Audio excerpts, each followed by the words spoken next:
Hey everyone, welcome back to my channel FlavourSalt.com. Today we're diving deep, like Mariana, trench deep into something that's affecting way more people than you might think.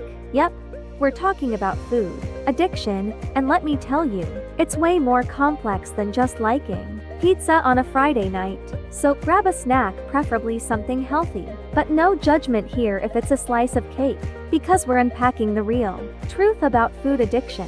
Let's start with a little story time. A few years ago, I found myself in a whirlwind of late night snacking, emotional eating, and sneaking bites of that leftover mac and cheese when no one was looking. I'm talking about the mac and cheese that should have been for dinner the next day. At first, I thought it was just my insatiable love for food, but I started noticing that I had this very intense relationship with certain snacks, and it started making me feel kind of crummy. So, here's the scoop. Food addiction is not just about liking food a lot. Experts say it's a real condition that's similar to substance abuse. Yep, you heard me right. That donut can be more than just a sugary treat. It can actually trigger the same pleasure responses in our brain as drugs or alcohol. This means that for some folks, it's not just about willpower. It's like your brain is telling you, yes, yes, yes, eat that chocolate cake even if you're not hungry. Okay, let's get a bit nerdy for a second.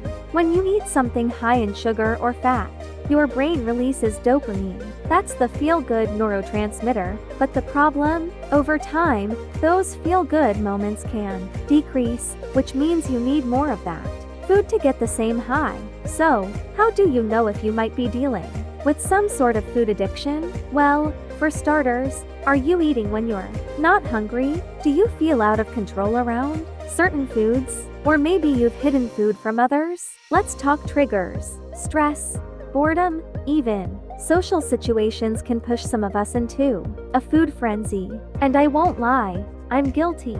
Alright, now that we've laid the groundwork, how do we tackle this? First, be gentle with yourself. That's so important.